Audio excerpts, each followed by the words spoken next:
Next classes. I am Ajit sir. जैसे कि आप सब जानते हैं कि हम लोग घूर्णन गति का 20 ऑब्जेक्टिव क्वेश्चन कंप्लीट कर लिए थे और ये वीडियो हमारा पार्ट 2 होगा, जिसमें हम लोग आगे देखेंगे कि यानी 21 से लेकर और 40 तक, मतलब 2 पार्ट्स में डिवाइड कर दी गई। मतलब जिसमें आपको हम बता देना चाहते हैं कि अगर टोटल हम लोग का जो घूर्णन गति का ऑब्जेक्टिव क्वेश्चन है, वो ऑब्जेक्टिव क्वेश्चन की संख्या जो थी वो कितना थी जी? तो 40 थी। ठीक, इसकी संख्या जो थी 40 थी। अब 40 होने की वजह से मतलब अगर वीडियो बना दिया है तो बहुत लॉन्ग हो जाएगा, इसलिए लॉन्ग ना करके इसे 2 पार्ट्स में हम डिवाइड कर दिए हैं। एक में जिसमें 1 से लेकर हम लोग 1 से लेकर 20 तक ले अध्ययन किए थे, और इसमें 20 से लेकर 40 तक के ऑब्जेक्टिव क्वेश्चनों को हम लोग देखेंगे। जैसे आप देख सकते हैं यहाँ पे क्वेश्चन नंबर आप 21 को ध्यान से देखिएगा। तो क्वेश्चन नंबर 21 में कह रहा है कि घूर्णन प्रभाव उत्पन्न होता है। देखिए एक बात हम आपको बता देना चाहते हैं कि घूर्णन प्रभाव जो होता है ना, घूर्णन प्रभाव तभी उत्पन्न होता है जब वो बल के अनुप्रस्थ घटक द्वारा हो। तो मतलब कहने का मतलब ये कि जैसे हम लोग देखते हैं कि घूर्णन, अगर कोई वस्तु घूर्णन गति कर रहा है तो इसका ये घूर्णन गति तभी करता है जब इसमें बल जो होता है, बल आघूर्ण जिसको बोला जाता है। जैसे आप जानते हैं कि बल आघूर्ण वेक्टर टॉ बराबर होता है, वेक्टर टॉ बराबर वेक्टर एफ इंटू क्या आर। तो ये हुआ, इस कारण से इसका मतलब बात की जाती है कि बल आघूर्ण जो बल प्रभाव उत्पन्न होता है, यानी घूर्णन प्रभाव तभी उत्पन्न होता है जब बल के अनुप्रस्थ घटक द्वारा की जाए। ठीक है, तो इस तरह से इसका सही आंसर ऑप्शन सी होगा। नेक्स्ट क्वेश्चन नंबर हम ध्यान देते हैं क्वेश्चन नंबर 22 पे। देखिए क्वेश्चन, अब देखते हैं, ध्यान से देखते हैं क्वेश्चन नंबर 22। एक चक्की जो है, एक चक्की कोणीय वेग से घूर्णन कर रही है। एक बच्चा इस पर धीरे से बैठता है। मतलब एक चक्की है जो कोणीय वेग से घूर्णन कर रहा है। ठीक है, इसका घूर्णन ये अक्ष है और इसकी दूरी है और ये घूर्णन कर रहा है। ठीक, जिस कारण से इसका कोणीय वेग, अगर बात की जाए तो कोणीय वेग को ओमेगा से सूचित किया जाता है। ठीक है, और एक बच्चा इस पे ना, एक बच्चा यहाँ पे बैठ जा रहा है। मान लीजिए कि यहाँ पे एक लड़का बैठ गया, इस पर धीरे से बैठता है, तेजी से नहीं, धीरे से बैठता है, तो क्या सुरक्षित रहेगा? जी हाँ, इसका मतलब सुरक्षित होने का सही कारण जो है, ये तभी सुरक्षित जब ये घूमेगा तो इसमें क्या चीज़ में बदलाव नहीं होगा, एक चीज़ में बदलाव नहीं होगी कि इसकी जो कोणीय संवेग होगा, कोणीय संवेग जिसको एल द्वारा व्यक्त किया जाता है, और एल बराबर होता है P into R. P into R का मतलब हुआ कि जैसे इसका क्या नहीं बदलेगा, तो पी का मतलब होता है संवेग, जो मोमेंटम, इसका वजन और जो स्पीड होगी उसमें चेंजिंग नहीं होगी, साथ ही साथ इसके रेडियस में भी कोई चेंजिंग नहीं होगा। इस कारण से सही आंसर जो होगा ऑप्शन डी होगा। अब क्वेश्चन को थोड़ा आगे देखते हैं कि आगे किस लेवल के क्वेश्चन है और किस तरह के क्वेश्चन है जो हम लोग को मतलब कंफ्यूज कर सकता है, इसलिए इसको गंभीरता के साथ लेंगे। देखिए अब क्वेश्चन को आप ध्यान से देखिएगा, तो इसमें कह रहा है कि एक वस्तु की घूर्णीय गतिज ऊर्जा, देखिए जो ऊर्जा है वो ऊर्जा ई है, ई द्वारा व्यक्त कर रहा है, और जो इसका जड़त्व आघूर्ण है वो आई द्वारा व्यक्त कर रहा है। तब कह रहा है कि कोणीय संवेग का मान क्या होगा। देखिए कोणीय संवेग को एल से व्यक्त किया जाता है, और एल बराबर जो होता है, एल बराबर होता है कि एल बराबर इसका सूत्र हो जाता है जब ई दिया रहता है और आई दिया रहता है, तो एल के लिए रिलेशन बनता है रूट अंडर टू, और यहाँ पे हो जाता है √2 ई इंटू आई। ठीक, ये पूरा रूट के अंदर हो जाता है, √2 ई इंटू आई हो जाता है। मतलब ये होता है पूरा रिलेशन जो हम लोग को देखने को मिल रहा है ऑप्शन सी में। बात समझ रहे हैं, जिस कारण से इसका सही जवाब जो होगा ऑप्शन सी होगा। अब नेक्स्ट क्वेश्चन को देखते हैं और समझते हैं कि 24 नंबर जो क्वेश्चन है वो क्या कर रहा है, किस तरह के क्वेश्चन है। देखिए ये बहुत ज़बरदस्त क्वेश्चन है, और ये जितने क्वेश्चन है ये हमारे लॉजिक के ऊपर है। देखिए इसमें क्या कर रहा है, 24 नंबर क्वेश्चन कर रहा है कि एक तैराक, मतलब एक समुद्र के अंदर, मतलब कोई व्यक्ति है जो तैरता है, ठीक है, पानी के अंदर तैरता है। एक तैराक ऊंचाई से कूदता है, एक तैराक जो है पानी है यहाँ पे और कुछ हाइट से कूदता है। जैसे आप देखे भी होंगे आसपास में जहाँ पे बच्चे नहाते या स्नान करते हैं तो कुछ हाइट की अगर होती है तो वहाँ से कूदना शुरू करते हैं। तो कूदते समय हवा में आसानी से कलाबाजी कर सकता है। देखिए जब वो कूदेगा ना एकदम आसानी से, जो ऊपर जो है जितना स्टाइल मारना होता है पानी में स्टाइल नहीं मार सकता है। कहाँ? तो हवा में।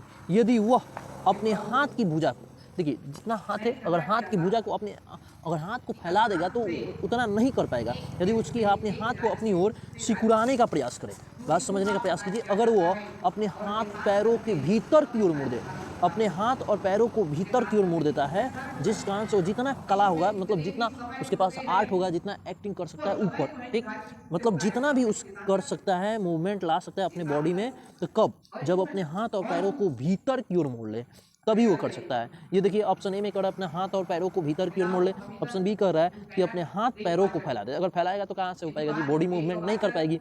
चलिए, और ऑप्शन ऑप्शन ऑप्शन सी देखिएगा, अपने आप को सीधा रखे। ये तो ग्रसल बात है, अपने आप को सीधा रखे तो कैसे मूवमेंट कर पाएगा, कोई भी कला कैसे दिखा पाएगा, बॉडी जो है बॉडी को मूव कैसे करा पाएगा। इसलिए इसका सही जो जवाब हुआ ऑप्शन ए हुआ, 100% सही है। चलिए आगे बढ़ते हैं, आगे क्वेश्चन को समझते हैं। क्वेश्चन नंबर 25 देखिए, नॉमिकल लाइक लेवल के क्वेश्चन है, और ऐसे ऐसे क्वेश्चन जो होते हैं अक्सर आपके कॉम्पिटिटिव एग्जामों में क्वेश्चन दे दिया जाता है। देखिए यहाँ पे देखिए कह रहा है, क्वेश्चन कह रहा है कि 25 नंबर क्वेश्चन में, क्वेश्चन नंबर कह रहा है 25 नंबर क्वेश्चन को ध्यान से समझा जाए तो इसमें कह रहा है कि वस्तु का जो द्रव्यमान है, एम का मान दिया है वो कितना है जी, तो 10 kg का है। और रेडियस जो दिया है यहाँ पे एम का मान दे दिया है, एम का मान दे दिया है आपको 10 kg, और इसके अलावा आर का मान दे दिया है 0.5 है ना। और इसके बाद इसके अलावा इसमें ये जो दिया है, यानी यहाँ पे देखिए 20 रेडियन पर सेकेंड है। जब रेडियन पर सेकेंड है तो मतलब ये ओमेगा का मान है, और ओमेगा का मान दिया है 20 रेडियन पर सेकेंड। तो देखिए यहाँ पे ओमेगा दे दिया, आर का मान दे दिया, एम का मान दे दिया। अब कह रहा है कि इसका गतिज ऊर्जा की गणना करें। तो देखिए गतिज ऊर्जा की गणना आसानी से किया जा सकता है, जिसके लिए आप देखते हैं कि गतिज ऊर्जा के लिए फॉर्मूला होता है E = हाफ mv², ठीक। और इसमें एम का मान तो आप आसानी से रख सकते हैं, एम का मान रखिए 1/2, एम का मान आराम से रख सकते हैं कितना जी, तो 10। हाँ, एम का मान 10 है। और भी के लिए क्या होता है, आर ओमेगा, तो आर ओमेगा के स्क्वायर, तो आर का मान हो जाएगा, यहाँ पे आर का मान हो जाएगा, आर का मान दिया भी है 0.5, तो यहाँ गुना कर सकते हैं 0.5 का होल स्क्वायर इंटू ओमेगा, और ओमेगा का मान दे दिया है 20, निकाल सकते हैं। देखिए बहुत सिंपल है, यहाँ पे फॉर्मूला अप्लाई कीजिएगा, E = हाफ एम v² होता है, ठीक है, ये v² होता है। तो यहाँ पे क्या हो जाएगा, हाफ हो जाएगा, और एम का मान हो जाएगा, v के जगह पर रख दीजिए आर ओमेगा, आकर होल स्क्वायर कर दीजिए, और इस तरह से कैलकुलेट कीजिएगा। एकदम सिंपली ही आप बना सकते हैं, बहुत सिंपल बना सकते हैं। अगर बनाइएगा तो इसको कैलकुलेट करने के दौरान हमें जो आंसर मिलेगा वो आप निकालिए, आंसर निकालिएगा तो आपका जवाब जो आएगा ना, वो जवाब होगा यानी 500 जूल में आएगा। देखिए अगर आप यहाँ पे बना के भी देख सकते हैं, जैसे E = 1/2 एम आर ओमेगा इसका होल स्क्वायर। अब देखिए 1/2 हो जाएगा, एम का मान हो जाएगा 10, ठीक, 10 रख सकते हैं। आर का मान दिया है 0.2, 20 से मल्टीप्लाई कीजिएगा तो 5 दूना के 10 मतलब 1 हो जाएगा, ठीक। 1 का स्क्वायर कीजिएगा तो समझ रहे हैं, यहाँ पे स्क्वायर कीजिए, इसका मान निकालिए, उसके बाद इसे काट दीजिएगा, ये 100 में आ जाएगा, और 100 में आने की वजह से 5 से मल्टीप्लाई कीजिएगा तो सही आंसर कितना हो जाएगा, सही आंसर ऑप्शन सी होगा। देखिए अगर आपको डाउट हो रहा है यहाँ पे, देखिए थोड़ा सा दिक्कत करेगा, ठीक है, क्योंकि हमारे साथ ये समस्या हो रहा है कि हम जो टच से लिखने की वजह से इतना पूरा साफ साफ नहीं लिखा पा रहा है, तो इसलिए आप सीधे से फॉर्मूला अप्लाई कीजिएगा, E = half M R omega square, तो आपका ये जवाब मिल जाएगा, ठीक है गाइज। नेक्स्ट आगे क्वेश्चन को देखते हैं, अच्छी तरह से समझते हैं। चलिए आगे क्वेश्चन है, दो वस्तु के, ठीक है, आप क्वेश्चन देख भी रहे होंगे। क्वेश्चन कह रहा है कि दो वस्तुओं के प्रत्यास्थ संघटन में निम्नलिखित में कौन सी राशि जो होती है संरक्षित होती है। इसमें से कौन ऐसी राशि है जो संरक्षित होती है, जिसमें से प्रत्येक कण का संवेग, जी नहीं। कह रहा है प्रत्येक कण की चाल, जी नहीं। प्रत्येक कण की गति ऊर्जा, नहीं। अब कह रहा है कि दोनों कणों की संपूर्ण गति। अगर मान लेते हैं दो वस्तु है तो एक वस्तु ये हो गया, एक वस्तु ये हो गया, आई में एक दूसरे टकरा रहा है, जब टकराएगा तो इसका एक चीज संरक्षित हो जाएगा, दोनों कणों की संपूर्ण गतिज ऊर्जा, जितनी भी गतिज ऊर्जा होगी सब क्या हो जाएगा, संरक्षित, जो भी संरक्षित रहेगा। चलिए इस तरह से हम लोग 26 क्वेश्चन कंप्लीट कर लिए। आगे देखते हैं क्वेश्चन नंबर 27। चलिए 27 नंबर क्वेश्चन कर रहा है जड़त्व आघूर्ण। देखिए जड़त्व आघूर्ण को आई द्वारा व्यक्त किया जाता है, और आई बराबर होता है एम आर स्क्वायर, ठीक, एम आर स्क्वायर। इस कारण से एम का हो जाएगा kg, आई का हो जाएगा मीटर स्क्वायर, kg/मीटर स्क्वायर, ऑप्शन डी इसका सही आंसर होगा, ऑप्शन डी। अब देखते हैं क्वेश्चन नंबर, चलेगा इसमें तो कोई दिक्कत नहीं हुआ होगा। 27 नंबर बहुत सिंपल सा क्वेश्चन है। ये आई का मात्रक पूछ रहा है, ऐसा ही मात्रक। तो आई का आपको फॉर्मूला हम बता दिए और इस फॉर्मूला की सहायता से आप आसानी से बना सकते हैं, ठीक है। तो गाइस आगे क्वेश्चन देखते हैं, क्वेश्चन नंबर 28। देखिए क्वेश्चन नंबर 28 जो है वो क्वेश्चन नंबर 28 कर रहा है कि एक कसरती व्यक्ति एक घूमते स्टूल पर, ठीक है, कसरती व्यक्ति, कसरत मतलब करने वाला, घूमते वाला स्टूल है, ठीक है, घूमने मूविंग करने वाला, किसी अक्ष पे मूविंग कर रहा है, पर अपनी भुजा फैला बैठा है, फैला कर बैठा है। अपनी भुजा मतलब अपने हाथों को पूरा फैला कर बैठा है। अचानक अपनी भुजाएं सिकुड़ लेता है उसका, जब वो अपने आप को अपने जो होता है, मतलब कहने का मतलब अपने भुजाओं मतलब हाथों को अचानक सिकुड़ा लेगा, तो एक चीज़ क्या घट जाएगी, तो जड़त्व आघूर्ण घट जाएगा। देखिए क्यों, क्योंकि जड़त्व आघूर्ण को आई द्वारा व्यक्त किया जाता है, आई बराबर होता है एम आर स्क्वायर, ठीक। तो कह रहा है कि रेडियस बढ़ जाएगी। अब रेडियस को जैसे ही उसको सिकुड़ा लेगा तो उसका घट नहीं जाएगा जी, आई का मान घट जाएगा, क्योंकि ये जो है जड़त्व आघूर्ण जो है दो बातों पर निर्भर करता है। एक नंबर वस्तु के द्रव्यमान पे आप देख रहे हैं यहाँ पे वस्तु के द्रव्यमान पे, और बी नंबर उसकी त्रिज्या पे। तो भुजाएं की मान जब जैसे सिकुड़ाएगा तो एक रेडियस की काम करेगा, जिसका कारण से इसका मान घट जाएगा। अब देखिए क्वेश्चन नंबर 29 पे ध्यान देते हैं। देखिए क्वेश्चन नंबर 29 बहुत सिंपल सा क्वेश्चन है। देखिए बहुत सिंपल सा क्वेश्चन आप कर रहा है, 29 नंबर क्वेश्चन कर रहा है कि निम्नलिखित में, यहाँ पे देखिए आप ध्यान से देख सकते हैं, यहाँ पे क्वेश्चन कर रहा है निम्न में किस स्थिति में कोणीय संवेग का प्रयोग उपयोगी है, किस कंडीशन में। तो देखिए कंडीशन ये होगा कि कोई भी कोणीय संवेग जब भी होगा तो तभी लागू होगा जब कोई वस्तु घूर्णन गति करे। जब पिंड घूर्णन गति कर रही होगी तभी जाके कोणीय संवेग प्रयोग में उपयोगी हो सकता है, ठीक है। तो अब देखिए इस तरह से तो आपका ये कंप्लीट हो गया होगा। चलिए आगे पॉइंट देखते हैं। अब आगे का पॉइंट ही है, देखिए क्वेश्चन नंबर आप देख सकते हैं 30। देखिए देखो गाइस क्वेश्चन नंबर 30 नंबर पे थोड़ा ध्यान देते हैं। बहुत सारा सिंपल सा क्वेश्चन है, बहुत सिंपल क्वेश्चन है। ये क्वेश्चन कह रहा है, ये क्वेश्चन है कि रेखीय संवेग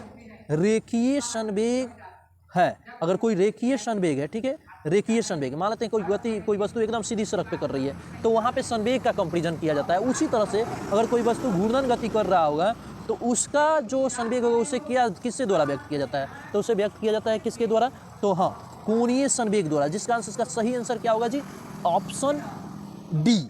अब देखते हैं क्वेश्चन नंबर 31, बहुत सा सिंपल सा क्वेश्चन है। देखो बाबू देखो क्वेश्चन को समझो। कह रहा है कोणीय संवेग, हाँ जी कोणीय संवेग जो है, कोणीय संवेग जिसको एल द्वारा व्यक्त किया जाता है, वेक्टर एल, और वेक्टर एल बराबर होता है पी इंटू आर, ठीक। रेखीय संवेग गुने उसकी घूर्णन अक्ष त्रिज्या। तो ये एक प्रकार के क्या है, तो अक्षीय वेक्टर है, ये अक्षीय वेक्टर है, जिस कारण से इसका सही आंसर जो हुआ ऑप्शन ए। नेक्स्ट क्वेश्चन को समझते हैं, बहुत सिंपल सा क्वेश्चन है।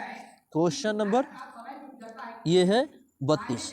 अब देखिए 32 नंबर क्वेश्चन बहुत ज़्यादा सा क्वेश्चन नहीं है, बहुत कम रह गया। 32 नंबर हो जाएगा तो और आपका रह जाएगा कितनी क्वेश्चन जी, 32 अगर कंप्लीट कर लेते हैं तो 8 गो और क्वेश्चन रह गया। हाँ गाइस, और एक बात और आपको बता देना चाहते हैं कि जितने विद्यार्थी आपके क्लासमेट हैं, मतलब जो क्लास 11 में हैं और वो घूर्णन गति पढ़ रहे हैं, तो ऐसे विद्यार्थी के पास इस वीडियो को जरूर शेयर कीजिए, ताकि उसका भी घूर्णन पॉइंट से जितने भी डाउट हो या ऑब्जेक्टिव हो वो सब कंप्लीट हो जाए। और हाँ, अधिक से अधिक मात्रा में इसकी मतलब क्या होगा, संख्या में शेयर कीजिए अपने दोस्तों के पास, लाइक कीजिए, सब्सक्राइब कीजिए, और हाँ हमारे चैनल के साथ जुड़े रहिएगा, जिस कारण से आपको फिजिक्स का कंटेंट बहुत बेहतर मिलने वाला है। अब देखिए नेक्स्ट क्वेश्चन को ध्यान से समझते हैं। Question number 32। जब एक द्रव्यमान की एक समतल एक निश्चित बिंदु के चारों ओर घूर्णन करती है, एक निश्चित बिंदु है, इसके चारों ओर घूर्णन करती है, जब घूर्णन करती है तब उनके कोणीय संवेग की दिशा जो होती है एकदम वेक्टर अक्षीय स्थिति में होता है। आपको अभी बताया, इसके ऊपर जैसे यहाँ पे क्वेश्चन आप देख सकते हैं, कोणीय संवेग जो होता है अक्षीय वेक्टर होता है, इस तरह से घूर्णन अक्ष के अनुदिश ही कार्य करता है, यानी इसका सही जवाब होगा ऑप्शन सी। अब नेक्स्ट क्वेश्चन को समझते हैं। Question number 33। Question number 33। देखिए क्वेश्चन नंबर 33 को आप देखिए, ध्यान से देखिएगा। तो क्वेश्चन नंबर 33 कह रहा है कि एक द्रव्यमान का कोई कण है जो एक अक्ष के समानांतर अचर वेग, यानी इसका जो कोणीय वेग है वो कांस्टेंट है, ठीक, कांस्टेंट है, मतलब नहीं बदल रहा है। अब ये कांस्टेंट होने की वजह से आप देख सकते हैं कि जब कांस्टेंट वेग से ये गति कर रहा है, मतलब क्या ना कि ओमेगा का मान नियत है।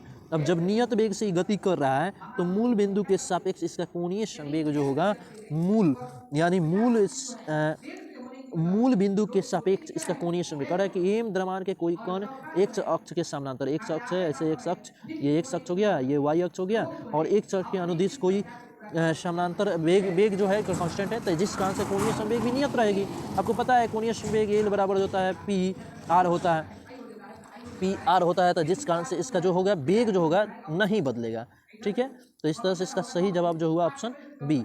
अब नेक्स्ट क्वेश्चन को ध्यान से समझते हैं, क्वेश्चन नंबर 34। देखिए बहुत सिंपल सा है, वेक्टर से रिलेटेड क्वेश्चन है, वेक्टर से रिलेटेड क्वेश्चन है। ये देखिए क्वेश्चन को आप देख सकते हैं, क्वेश्चन आपके स्क्रीन के सामने, आपकी आंखों के सामने है, इसको थोड़ा अच्छी तरह से समझिए। देखिए कह रहा है, ये क्वेश्चन कह रहा है कि एक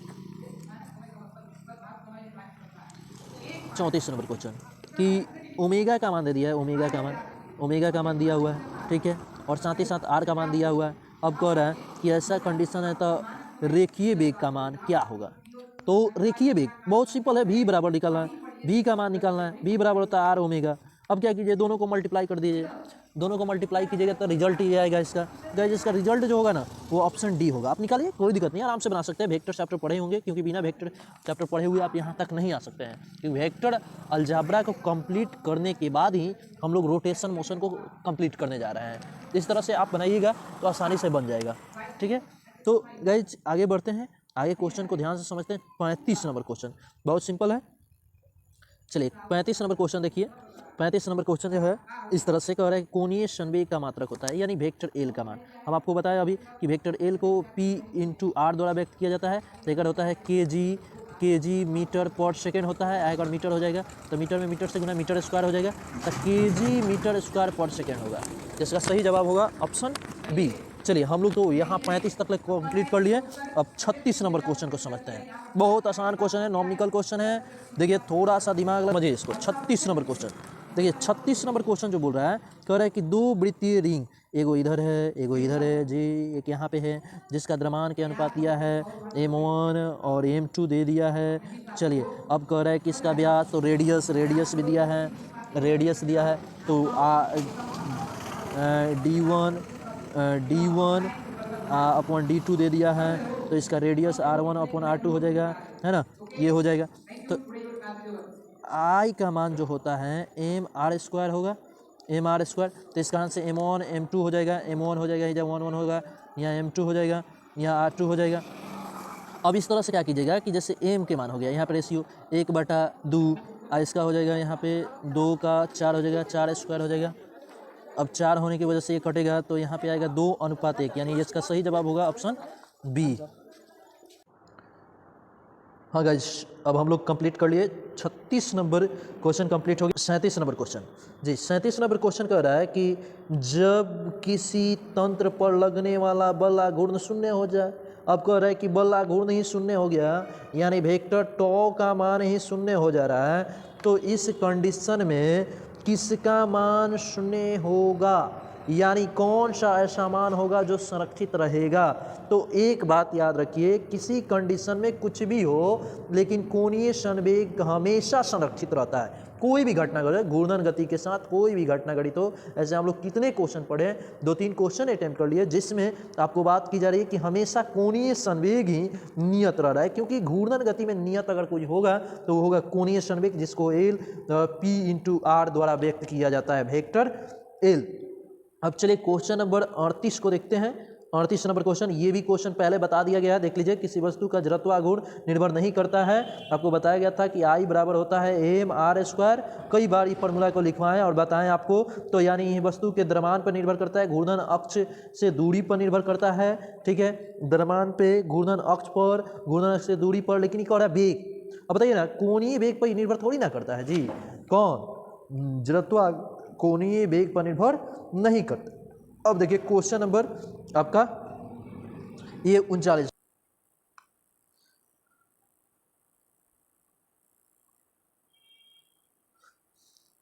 देखिए क्वेश्चन नंबर, अब देखिए यहाँ पे, अब क्वेश्चन नंबर 39 को थोड़ा ध्यान समझते कहता है कि यदि पृथ्वी का द्रव्यमान अपरिवर्तित हो, यानी एक पृथ्वी है ना, हमारी जो अर्थ है, उसका द्रव्यमान यानी m1 और m2 कंडीशन में सेम रह रहा है, ठीक है, इसमें कोई बदलाव नहीं हो रहा है, लेकिन त्रिज्या जो है, वर्तमान त्रिज्या आधी कर दी जाए, जो r है उसकी जगह पर r/2 यानी r1 r2 के ये आधी हो जा रही है। तो कह रहा है कि बताइए एक बार घूर्णन करता है, घूर्णन पर यानी पृथ्वी जो है अपने घूर्णन अक्ष पर कितना 24 घंटा में एक चक्कर मार देती है, घूर्णन कर लेती है। तो कह रहा है कि आधी कर दी जाए, तो आधी यानी 1/2 इसका स्क्वायर कीजिएगा तो 24 का स्क्वायर आप कीजिएगा तो 24 हो जाएगा ये टाइमिंग 24 घंटा, और 2 के बर कीजिएगा तो 4 होगा, तो 6 चौका 24, जिसका आंसर सही आंसर जो होगा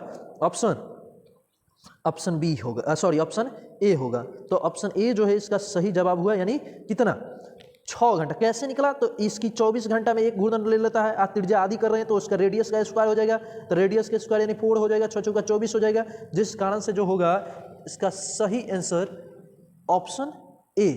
अब नेक्स्ट क्वेश्चन को ध्यान से समझते हैं। देखिए ये तो क्वेश्चन बहुत सिंपल है, ये पहले भी बता दिया गया है। पहले ये क्वेश्चन है कि इतना द्रव्यमान यानी 15 नंबर क्वेश्चन को आप आसानी से समझिएगा, तो इसका जवाब आ रहा था ऑप्शन बी। आप देख सकते हैं एक बार और वीडियो को, फर्स्ट वीडियो को देखिएगा। फर्स्ट वीडियो में बताया गया है कि 15 नंबर क्वेश्चन की तरह सेम क्वेश्चन में डबल हो गया है, डबल हो गया। तो गाइज आप लोगों को कैसा लगा, इस सारे का आंसर हम लोग का कंप्लीट हो गया। अब है नया चैप्टर स्टार्ट हो रहा है, 12 चैप्टर स्टार्ट हो चुका है, और 12 चैप्टर है जिस चैप्टर का नाम है सात्विक गुरुत्वाकर्षण, है ना, यूनिवर्स ग्रेविटेशन है, और उसका भी ऑब्जेक्टिव बहुत जल्द आने वाला है। ठीक है, आप मेरे चैनल के साथ हमेशा जुड़े रहिए, आपका फिजिक्स का पूरा कंटेंट कंप्लीट करा देंगे।